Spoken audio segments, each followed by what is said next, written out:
Senator Bernie Sanders from Vermont. So Hillary Clinton's way too conservative for you, right, Senator? I would say she's way too conservative, given the problems that this country faces, which is a massive level of wealth and income inequality, a collapsing middle class, and the need to create millions of jobs. The question is, what candidate is out there prepared to deliver for the American working people? Okay, but it's really tough for a person like Hillary Clinton, who's getting $250,000 a pop for a speech, and who made an enormous amount of money off some kind of commodities trade way back in Arkansas. I think she invested $1,000 and came away with $100 grand. It's got to be pretty hard for her to attack the financial system and high-wage earners, is it not? Well, it may be, but it's hard for any of the candidates out there who today are receiving huge amounts of money from the very wealthiest people in this country. But that describes her to a T. She's receiving huge amounts of money, and not only from people in America, but from Saudi Arabia and you know, God knows where. But Bill, let's be fair. It is all candidates out there who are now using super PACs because of this disastrous Citizens United decision. The real question, it's not just Hillary and it's not just the Republican candidates. Can a candidate run for president of the United States today trying to represent working families? Can you run a decent campaign, or must you be dependent on billionaires? No, you can, but you have to be charismatic. You have to be grassroots, because the folks will donate to somebody they believe in. I mean, that's what a few candidates are trying to do now, who don't have, you know, the cachet connections to raise the money. Look, I don't like the money either. But what I'm trying to tell you is, in the Democratic Party, of which you're a member. No, I'm an independent, Bill. Yeah, but you caucus with them, all right? I caucus with the Democrats, right. Yes. Okay. You got a big problem here. If you're going to attack the financial system, the bankers and the fat cats, you're using a person who's exploited the financial system and who is a fat cat to do it. That's not going to fly. All right. Well, look, here's the situation. I voted against the Wall Street bailout. I happen to think that the concentration of ownership on Wall Street, where you have 6 financial institutions having almost $10 trillion in assets, is very dangerous for this country. I think we need to break them up. And if you're asking me, how many candidates have the guts to say we got to break up these huge Wall Street firms? That's a good question. No, I don't know of anybody else who's thinking of running. There's nobody on the grid. Well, then you got to run, because nobody on the grid right now is going to go that far. You know, Teddy Roosevelt did a little bit of what you're suggesting. Yes. And I think that's right.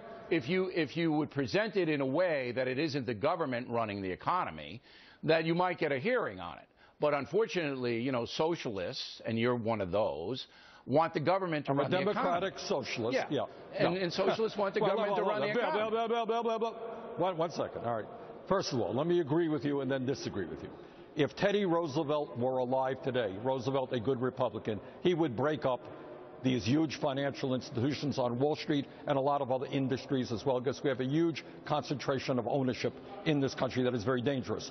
Second point, as a democratic socialist, whose view is similar to many governments throughout Europe, no, I do not believe government should control everything. But I do believe that health care should be a right of all people. I do believe that college education should be affordable to all people. And I do believe that the United States Congress should not be by a handful of billionaires. But that's a big government vision, and that's where you and I pretty much disagree. But look, you've been firm to your, and the good people of Vermont have elected you, so there you are. Now, Iran. Well, Bill, I'm not going to ask you. I'm not going to ask you to be my vice presidential candidate. That's it. Well, if you might have a chance if you did. Now, Iran. All right. Yeah. The deal is a bad deal for us. You know that. Everybody who can read knows that. No, I don't know that. You really believe? Do you really trust the mullahs? Do you really trust them not to cheat? Do you really? Well, they're saying, Senator, we're not going to let you inspect our military installations. Okay, come on. Come on. All right, look, Bill, this is what you got. You got a situation where I don't trust Iran, the Iranians don't trust the United States. This agreement is not being built on trust. Well, what is it being built on? Verification. But if they say they're not going to let... Look, the mullah Khomeini came out last week and says, we're not going to let you inspect our military installations, Senator. You heard him. All right. Yeah, but the military installations, what we will inspect is whether or not they have a capability of moving toward a nuclear weapon. How would you know if you can't inspect inspect the military installations where they hide this stuff? How would you know? Well, but you're assuming that they hide themselves. I am assuming that we're going to have an agreement. I'm assuming that. I am. All right, well, Bill, we can, argue till the cows come home. Here's the bottom line to me. All right. All right, I voted against the war in Iraq because I thought it would do what it did, destabilize the region. What we need to do is to make sure that Iran does not get a nuclear weapon. But I got to tell you, I am not pleased that we have a number of my colleagues here who think that going to war against Iran would be okay. It would not be okay. So I support last resort. that the president is... I'm sorry? It's a last resort, but it has to be in play if you are definitely going to stop them. But it's a horrible resort, and we have to do everything that we can to prevent that. All right, but we can't be foolish, and that's what I think everybody wants, a deal that would be good for the free world. Senator, thanks very much. It's always a pleasure to talk with you. Next